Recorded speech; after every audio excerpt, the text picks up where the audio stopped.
perquè amb la seguretat que el que avui presentem, el projecte Reempresa, és una eina molt potent i que pot resultar sumament eficaç, de fet ja ho està demostrant, el fet és que des del CIES no ens ha costat gens recolzar la iniciativa de la CECOT, amb el finançament de la Diputació i la col·laboració activa de l'Ajuntament de Sabadell, en aquest projecte. Tot i que es tracta d'una altra entitat, d'una demarcació diferent a la nostra. De la mateixa manera que també va aplaudir en el seu moment i es va adherir a la iniciativa de l'Ajuntament de Sabadell amb el projecte de l'Àrea 30. Perquè tot el que es fa per sumar coincideix amb allò amb el que nosaltres creiem. Especialment quan aquesta suma es fa d'una manera racional, d'una manera intel·ligent, comptant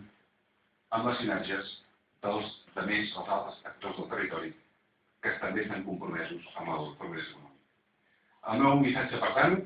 és el que l'única manera de sortir el més aviat possible d'aquests moments crítics que està patint el nostre país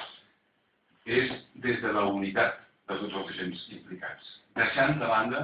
protagonismes, interessos particulars i actuant en benefici del bé comú, convergint en els nostres esforços i a través precisament de fórmules imaginatives, com és el projecte Reempresa, que és un exemple molt clar del que cal fer, que és preservar, mimar, tractar entre tothom aquesta espècie en perill d'extinció, que és l'empresa, i que és l'única espècie que garanteix el benestar de la societat perquè és la creadora de riquesa i sense la qual poca cosa podríem fer. És per això que avui ens congratulem per la posta en marxa d'aquest servei a Sabadell i oferim, evidentment, la nostra adhesió i col·laboració, no només en aquest cas,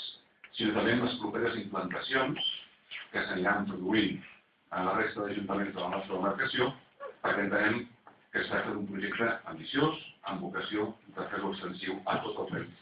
que és quan un projecte pren, o aquest projecte prendrà tot el seu sentit. Reitero, per tant, la nostra satisfacció i felicitació per la iniciativa, reitero també el nostre suport a la mateixa i a totes aquelles que en el futur continuïn sumant esforços en benefici del nostre teixit empresarial, és a dir, en benefici del progrés del nostre país i de la nostra societat. Gràcies. Moltes gràcies a vostè. Li dono la paraula al vicepresident del primer de la Diputació de Barcelona, el senyor Porta. Moltes gràcies, alcalde, president de la CECOT, director del Centre d'Empresa de Catalunya, director CIES, diputat d'alcalde, senyores i senyors. Bon dia, no és la primera vegada